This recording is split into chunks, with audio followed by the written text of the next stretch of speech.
स्वागत छ हजुरहरूलाई फेरि हाम्रो च्यानल नेपाल अनलाइन स्कुलमा। आज चाहिँ हामी प्रेसर भन्ने सिरिज लिएर आछौँ।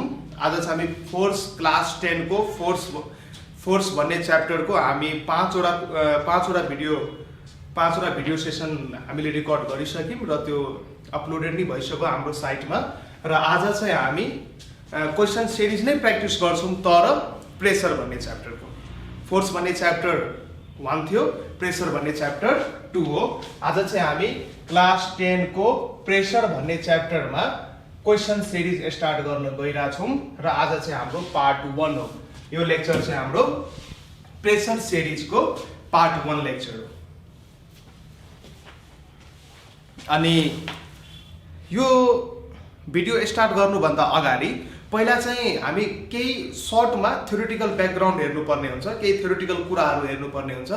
अनि यो च्याप्टरको जब म थ्योरेटिकल भिडियो रेकर्ड गर्छु त्यति बेला चाहिँ म सबै कुराहरू डिटेलमा नै भन्छु आफ्नो थ्योरेटिकल भिडियोमा। तर यो चाहिँ क्वेसन सिरिज म गराइरहेको छु, प्रेसर भन्ने च्याप्टरको क्वेसन सिरिजहरू गराइरहेको छु। हामी म्याक्सिमम क्वेसन गर्छौँ जुन एससीमा कि त सोधिसकेका छ कि त विगतको सालमा सोध्न सक्छ। अनि त्यो पढ्नुभन्दा अगाडि आज चाहिँ केही थ्योरेटिकल ब्याकग्राउन्ड बनाऊँ, केही थ्योरेटिकल कुराहरू पढौँ, अनि त्यसपछि चाहिँ हामी क्वेसन्सहरू हेर्दै जान्छौँ। अब प्रेसर भनेको के हो त? What do you mean by pressure? Pressure भनेको के हो? प्रेसरलाई म पी ले डिनोट गरेँ। प्रेसर पी भनेको हुन्छ, प्रेसर पी भनेको force upon area. Simple formula, pressure P भनेको हुन्छ force F upon area A. तर एउटा कन्डिसन के हामीले याद गर्नु पर्यो भने यो जुन फोर्स छ, यो फोर्स चाहिँ यो एरियासँग परपेन्डिकुलर हुनु पर्यो। यसको मतलब परपेन्डिकुलर फोर्स लिनु पर्यो कि हामी। परपेन्डिकुलर फोर्स अपन कुनै एरियामा परपेन्डिकुलर फोर्स कुन लागिरहेछ त त्यो परपेन्डिकुलर फोर्स अपन टोटल एरियाले डिभाइड गर्ने हो भने हाम्रो प्रेसर आउँछ। र प्रेसरको डेफिनेसन हेर्ने हो भने force acting normally per unit area is equal to pressure. यसको डेफिनेसन के हो? फोर्स एक्टिङ नर्मली भनेको 90 डिग्री हुनु पर्यो फोर्स एरियासँग। Force acting normally per unit surface area is equal to pressure. Normally per unit surface area is equal pressure. अब जस्तै एउटा कुरो मलाई भन, यो चाहिँ मेरो एउटा एरिया थियो अरे, यो एरिया मेरो ए छ र फोर्सलाई मैले होरिजेन्टल सँग केही एंगल बनाएर यसरी हाल्थे। सपोज यो मेरो फोर्स 10 न्यूटन को थियो, यो मेरो कुनै एरिया थियो, एउटा सीट थियो, यसमा मैले फोर्स लगाए यसरी स्ल्यान्ट वेमा होरिजेन्टल सँग केही एंगल बनाएर, होरिजेन्टल सँग थीटा एंगल बनाएर मैले फोर्स लगाए।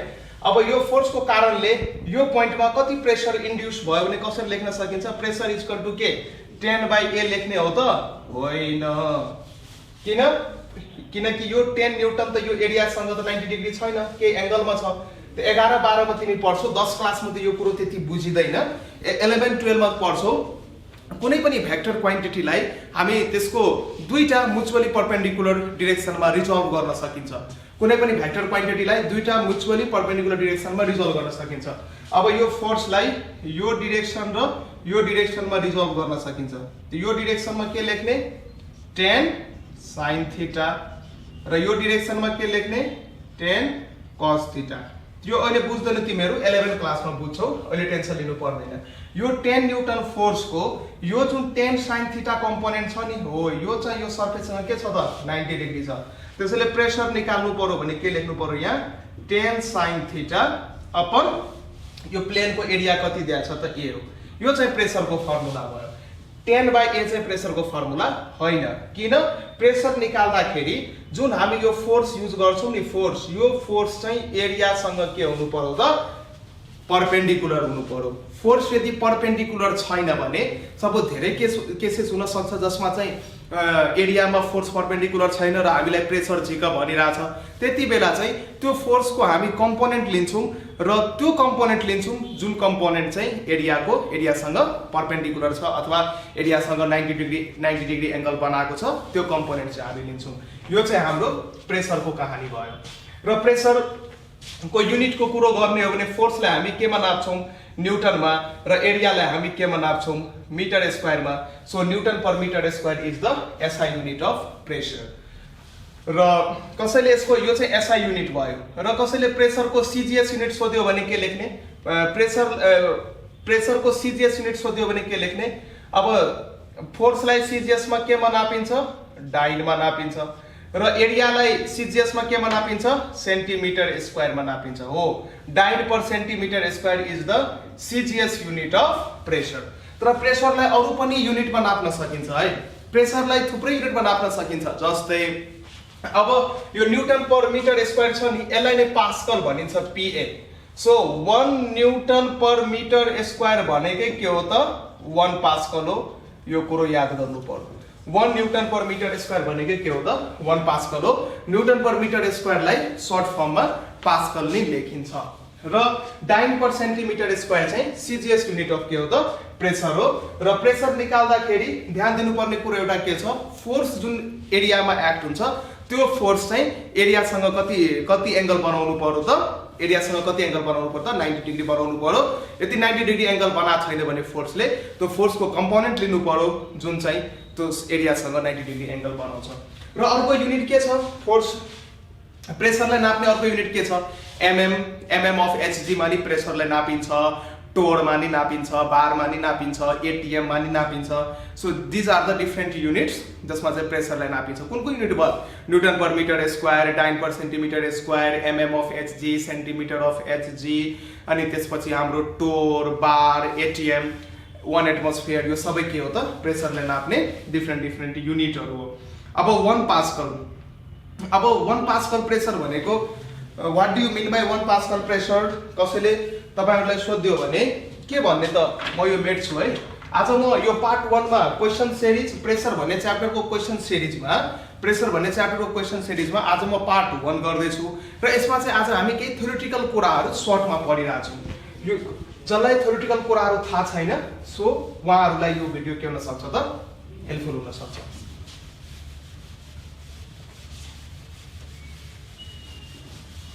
प्रेसरको बारेमा पढ्यौं। अब 1 पास्कल भनेको के हो? What do you mean by 1 pascal कसैले सोध्यो भने 1 पास्कल प्रेसर भनेको के हो? अब यहाँ हेर, प्रेसर P को फर्मुला के? Force by area. यसको युनिट के?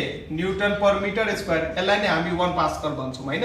1 पास्कल आउनको लागि फोर्स पनि कति लाग्नु पर्यो? 1 न्युटन, र एरिया पनि कति हुनु पर्यो?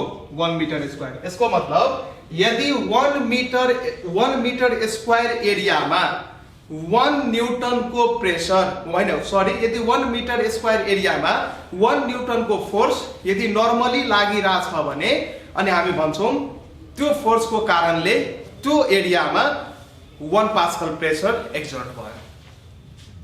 द प्रेसर एक्सर्टेड, या सुन है definition, the pressure exerted is said to be 1 pascal if 1 newton force acting normally on 1 metre square surface area. बुझ्यो? यो म लेखिदिन्छु, तर यसमा लेख्नु पर्ने त केही छैन। मलाई प्रेसर 1 पास्कल चाहियो। 1 पास्कल भनेको 1 न्युटन बाई 1 मिटर स्क्वायर हो। यसको मतलब 1 पास्कल प्रेसर भनेको 1 मिटर स्क्वायरमा यदि 1 न्युटन फोर्स हामी नर्मली लाउने हो भने 1 न्युटन फोर्सले गर्दाखेरि 1 मिटर स्क्वायर सर्फेस एरियामा कति प्रेसर इन्ड्युस हुन्छ, कति प्रेसर एक्सर्ट गर्छ, त्यही नै 1 पास्कल के हो त? प्रेसर हो। त्यो डेफिनेसन यहाँ लेखिदिन्छु म। The pressure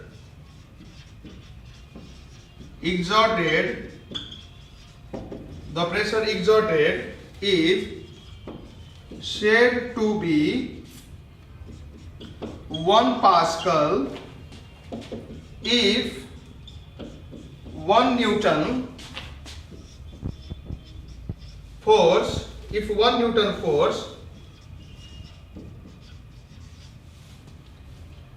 Newton force is acting normally normally भनेको परपेन्डिकुलर 90 डिग्री बनाएर normally on 1 metre square surface area 1 metre square surface एरियामा 1 मिटर स्क्वायर सर्फेस एरियामा यदि 1 न्यूटन फोर्स नर्मली एक्ट गराउने हो भने कति प्रेसर एक्जर्ट हुन्छ कति प्रेसर लाग्छ त्यही प्रेसर नै 1 पास्कल प्रेसर हो कति प्रेसर एक्जर्ट हुन्छ अथवा कति प्रेसर लाग्छ त्यही प्रेसर नै के हो त 1 पास्कल प्रेसर हो अब लिक्विड प्रेसरको फर्मुला लिक्विड प्रेसरको फर्मुला लिक्विड प्रेसर हाइट सँग कसरी डिपेन्ड गर्छ त्यो फर्मुला थाहा छ हजुरहरुलाई यो फर्मुला म लेख्छु आज थ्योरेटिकल ब्याकग्राउन्ड हो यो प्रेसरको जब म थ्योरेटिकल भिडियो रेकर्ड गर्छु त्यतिबेला म यो कुराहरु फेरि भन्छु सो आतिनु पर्दैन आज न्यूमेरिकल सेसन चल्दैछ अब liquid pressure is the pressure exerted by the weight of the liquid suppose एउटा मसँग कन्टेनर छ यो कन्टेनरमा मैले h हाइट सम्म लिक्विड फल गरे मैले इम्पोर्टेन्ट कुराहरु मात्रै भन्दैछु सपोज यो कन्टेनर छ यो कन्टेनरमा मैले लिक्विड फिल गरे जसको डेन्सिटी रो रहेछ डेन्सिटीलाई रो ले डिनोट गरिन्छ है डेन्सिटीलाई केले यो सिम्बललाई के भनिन्छ रो भनिन्छ यो रो त 11 12 मा नि डिनोट गरिन्छ तर यसले 10 क्लासको लागि डेन्सिटीलाई डी ले डिनोट गर्दैन यो हाइट अफ द लिक्विड कलम यो हाम्रो एउटा कन्टेनर थियो मेटालिक कन्टेनर अथवा ग्लासको जार थियो यसमा चाहिँ मैले एउटा लिक्विड फिल गरे h हाइट सम्म र यो लिक्विडको डेन्सिटी के रहेछ त डी रहेछ यदि यो कन्टेनरको बेसमा यदि हामीले प्रेसर कति हुन्छ यदि प्रेसरको फर्मुला हेर्ने हो भने प्रेसरको फर्मुला के हुन्छ त HDG where H is the height of the liquid column D is the density of the liquid and सानो g भने के हो त value of acceleration due to gravity normally हामी 9.8 लिएर काम गरिरा हुन्छौं न्यूमेरिकल गरिरा हुन्छौं यो चाहिँ फर्मुला भयो र P =HDG यो जुन फर्मुला हो नि यो फर्मुलाले हामी भन्छौं pressure exerted by the liquid column of height h having density d at the base of the container कति रहेछ त P =HDG र where यो P भनेको के हो त यो भनेको लिक्विड प्रेसर भयो किनकि यहाँ प्रेसर लिक्विडले एप्लाई गरिराछ त्यो P भनेको के हो त यो लिक्विड प्रेसर हो यसको फर्मुला के भयो त HDG H भनेको height of the container in which liquid is contained D is the density of the liquid and सानो g is the acceleration due to gravity अब लिक्विड प्रेसर के मा डिपेन्ड गर्छ अब तपाईहरुको क्वेशन सोध्यो on which factor liquid pressure depends liquid pressure depend गर्ने फ्याक्टरहरु के हुन् एउटा फ्याक्टर के हो त हाइट अफ द लिक्विड कलम अर्को फ्याक्टर के हो त डेन्सिटी अफ द लिक्विड अर्को फ्याक्टर के हो त भ्यालु अफ सानो g यदि सानो g को भ्यालु यदि हाइट र डेन्सिटी सेम राख्ने हो भने सानो g को भ्यालु यदि चेन्ज हुँदै छ भने प्रेसर पनि के हुँदै जान्छ त चेन्ज हुँदै जान्छ मैले फोर्स भन्ने च्याप्टरमा पढाइसके सानो g को भ्यालु इक्वेटरमा अर्कै हुन्छ पोलमा अर्कै हुन्छ सो त्यही अनुसार त्यो ठाउँमा डिफरेन्ट ठाउँमा अर्थको डिफरेन्ट सर्फेसेसमा पोलर रिजनमा इक्वेटोरियल रिजनमा यदि हामी प्रेसर मेजर गर्दै जाने हो भने हाइट र डेन्सिटी सेम राखेर यदि प्रेसर मेजर गर्दै जाने हो भने हामी डिफरेन्ट भ्यालु पाउँदै जान्छौं किनकि g को भ्यालु फरक हुन्छ तर numerical point of view numerical गर्ने बेला हामी यो फर्मुला जब लाउँछौं नि प्रेसर =HDG यो फर्मुला जब लाउँछौं त्यो फर्मुलामा g को ठाउँमा हामी 9.8 युज गर्छौं g को ठाउँमा हामी के कुन भ्यालु युज गर्छौं त 9.8 मिटर पर सेकेन्ड स्क्वायर यो भ्यालु युज गरेर आफ्नो काम गर्छौं अब the liquid pressure depends on the following 3 factors त कुन फ्याक्टर्समा लिक्विड प्रेसर डिपेन्ड गर्ने हो त मैले लेखिन म यहीबाट फर्मुलाबाट भन्दिन्छु एउटा चाहिँ हाइट अफ द लिक्विड कलम अर्को चाहिँ डेन्सिटी अफ द लिक्विड अर्को चाहिँ value of acceleration due to gravity यसको मतलब यो तीनटैसँग प्रेसर डाइरेक्टली प्रोपोर्शनल हुन्छ pressure exerted by the liquid is directly proportional to the height of the liquid column यदि लिक्विड कलमको हाइट बढाउने हो भने प्रेसर नि बढ्छ लिक्विड कलमको हाइट घटाउने हो भने प्रेसर नि घट्छ किनकि directly proportional liquid pressure is directly proportional to the density of the liquid यदि liquid different liquid having different density use गर्ने हो भने for the same height त्यो बेला नि प्रेसर फरक पर्दै जान्छ किनकि डेन्सिटी सँग प्रेसर डाइरेक्टली प्रोपोर्शनल हुन्छ डेन्सिटी अफ द लिक्विड बढ्यो भने pressure exerted by the liquid नि के हुन्छ त बढ्छ र अर्को के सँग डाइरेक्टली प्रोपोर्शनल हुन्छ सानो g सँग के हुन्छ त डाइरेक्टली प्रोपोर्शनल हुन्छ यो तीनवटा फ्याक्टर चाहिँ लिक्विड प्रेसरलाई इफेक्ट गर्छ अब यसपछि आउँछ Pascal's law of liquid pressure सँग सम्बन्धित पास्कल नामको एउटा वैज्ञानिकले एउटा ठुलो वैज्ञानिकले एउटा लौ दिनुभयो लिक्विड प्रेसरसँग सम्बन्धित पास्कल्स भन्ने वैज्ञानिकले साइन्टिस्टले एउटा लौ दिनुभयो जसलाई चाहिँ हामी Pascal's law of liquid pressure भन्छौँ। त्यो लौ नि हामी हेर्छौँ त्यो लौले के भन्छ। Pascal's law of liquid pressure, Pascal's law of liquid pressure. फोर्सको क्वेशन्सहरू यदि हेर्नु भएको छैन भने त्यो फोर्सको सबै सिरिजहरू हेर्नु होला, त्यो क्वेशन्सहरू हेर्नु होला, काम लाग्छ। Pascal's law of liquid, Pascal's law of liquid pressure, Pascal's law of liquid pressure. पहिला यसको स्टेटमेन्ट म लेख्छु। इट स्टेट्स दैट, अनि म बुझाउँछु। पहिला लेख्नु होला तपाईहरु, पहिला यसको स्टेटमेन्ट लेख्नु। एक्जाममा सोध्छ सिधै 1-2 मार्क्समा स्टेटमेन्टहरु। It states that the pressure applied to the liquid, the pressure applied to the liquid content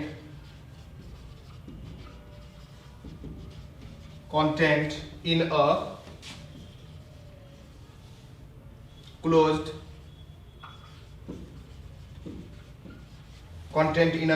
container is transmitted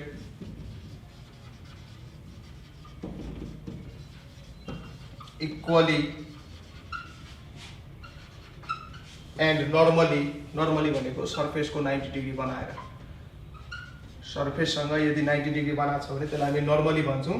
transmitted equally and normally in all directions.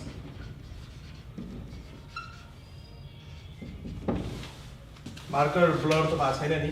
Pascal's law of liquid pressure, Pascal's law of liquid प्रेसरले के भन्छ?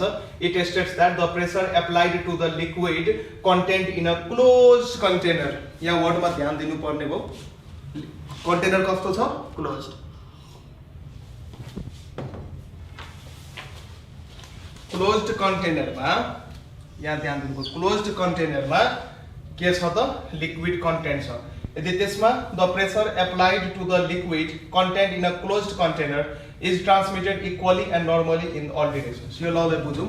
मानौँ हामीसँग एउटा close container थियो, एउटा भकुण्डो थियो, एउटा बल थियो। यसमा मैले कुनै लिक्विड भराएको थिएँ र यहाँबाट मैले केही प्रेसर P1 एक्ट गरेँ। यहाँबाट सपोज यो लिक्विड कन्टेनरमा मैले केही प्रेसर P1 एप्लाइड गरेँ भने यो मैले एप्लाइड गरेको प्रेसर P1 छ नि, यो चारैतिर इक्वली डिस्ट्रिब्युट हुन्छ। यो लिक्विडको मासमा जति प्रेसर म एप्लाई गर्छु P1, यो चारैतिर इक्वली डिस्ट्रिब्युट हुन्छ, इक्वली ट्रान्समिट हुन्छ। सब P1 हो। जति एप्लाई गर्छु त्यति नै प्रेसर यो लिक्विडले चारैतिर इक्वली के गर्छ त? ट्रान्समिट गर्ने काम गर्छ र सर्फेससँग नर्मली यसरी मैले जति सपोज कुनै क्लोज कन्टेनरमा, अब तपाईहरुलाई थाहा होला क्लोज कन्टेनर एउटा प्लास्टिकको बोतल लिनु अनि त्यसमा के गर्नु त? होल्स गर्नु र त्यसमा पानी हाल्नु र स्क्विज गर्नु। सबै होल्सबाट पानी सेम रेटमा बाहिर निस्किन्छ हैन? सबै होल्सबाट पानी सेम रेटमा बाहिर निस्किन्छ। किनभने त्यो बोतल क्लोज कन्टेनर थियो, त्यसलाई मैले स्क्विज गर्दाखेरि केही प्रेसर लाएँ र मैले जति प्रेसरले स्क्विज गरेँ त्यति नै प्रेसरबाट सबै होल्सहरूबाट पानी निस्किने भयो। सेम प्रेसरले पानी निस्किँदाखेरि सेम रेन्ज अथवा सेम डिस्टेन्स कभर गर्ने भयो नि त। त्यो चाहिँ हाम्रो के भन्छ? पास्कल्स लको स्टेटमेन्ट थियो। यो स्टेटमेन्टले केही भन्दैन, एउटा क्लोज कन्टेनरमा कुनै लिक्विड छ, त्यो क्लोज कन्टेनरको कुनै पनि एउटा पोइन्टमा यदि तपाईँ प्रेसर P एप्लाई गर्ने हो भने त्यही प्रेसर P त्यो क्लोज कन्टेनरको चारैतिर त्यसको मासमा के हुन्छ त? ट्रान्समिट हुन्छ। यति याद गर्नु पर्यो। र यो जुन पास्कल्स ल छ नि, पास्कल्स लको एप्लिकेशन्सहरू के छ त? एप्लिकेशन्स अथवा युजेज अफ पास्कल्स ल। Pascal's law is widely applied in hydraulic machines such as hydraulic press, hydraulic lift, jack, hydraulic brake, etc. अब इसको एप्लिकेशन्सहरू के हो त? Pascal's law कुन फिल्डमा युज गर्न सकिन्छ यसको एप्लिकेसन्सहरू। यो त स्टेटमेन्ट थियो पास्कल्स लको। स्टेटमेन्ट नोट गर्नु भएको छैन भने स्क्रिनसट लिनु, पज गर्नु। र अब यसको हामी एप्लिकेसन्स हेर्छौँ र इन्स्ट्रुमेन्ट बेस्ड अन पास्कल्स ल हेर्छौँ। कुन इन्स्ट्रुमेन्ट पास्कल्स लमा आधारित गरिएर बनाइएको छ, कुन इन्स्ट्रुमेन्टको वर्किङ प्रिन्सिपल पास्कल्स लमा आधारित छ, त्यो हामी हेर्छौँ। एप्लिकेसन्स अफ पास्कल्स ल।